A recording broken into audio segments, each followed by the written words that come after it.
నేను అలా మాట్లాడటానికి ప్రధానమైన కారణం ఏంటంటే, లూలు మాల్‌లో నిధి అగర్వాల్ తను పడ్డ వేదన, తన కార్‌లోకొచ్చిన తర్వాత తను ఎంబ్రాసింగ్‌గా ఎలా ఫీల్ అయిందో, అది నా మైండ్‌లోంచి పోలేదు. వారం రోజులవుతున్నా నా మైండ్‌లోంచి పోలా. ఆ తర్వాత ఇమ్మీడియేట్‌గా సమంత గారి మీద.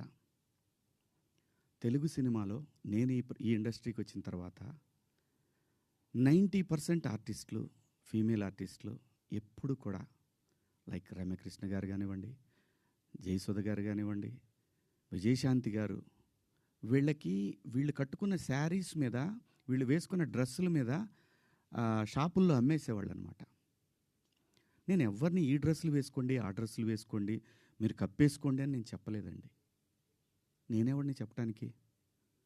సమాజంలో ఏ రుగ్మత వచ్చినా కానీ సమాజం సినిమా వల్ల చెడిపోతుంది, మీరు వేసుకునే డ్రెస్సుల వల్ల చెడిపోతుంది, మీ సినిమా వల్లనే ఈ ప్రపంచం నాశనం అవుతుందనే మాటలు వింటూ ఉన్నాం కాబట్టి తరచూ ఇక్కడే బతికి, ఇక్కడే నా కుటుంబాన్ని ముందుకు తీసుకెళ్తూ, నా పిల్లల్ని చదివించుకుంటూ, ఇక్కడొచ్చిన డబ్బులతో చదివించుకుంటూ, సినిమాని ఎవరు అనకూడదు అనే పంతాలో మనం ఎందుకు వాళ్ళకి అవకాశం ఇవ్వాలనేటటువంటి ఆలోచనతోటి నేను ఆ సందర్భంలో వచ్చిన మాటలు నాకు ఇప్పటికి కూడా నాకు నమ్మబుద్ధి కావట్లేదు.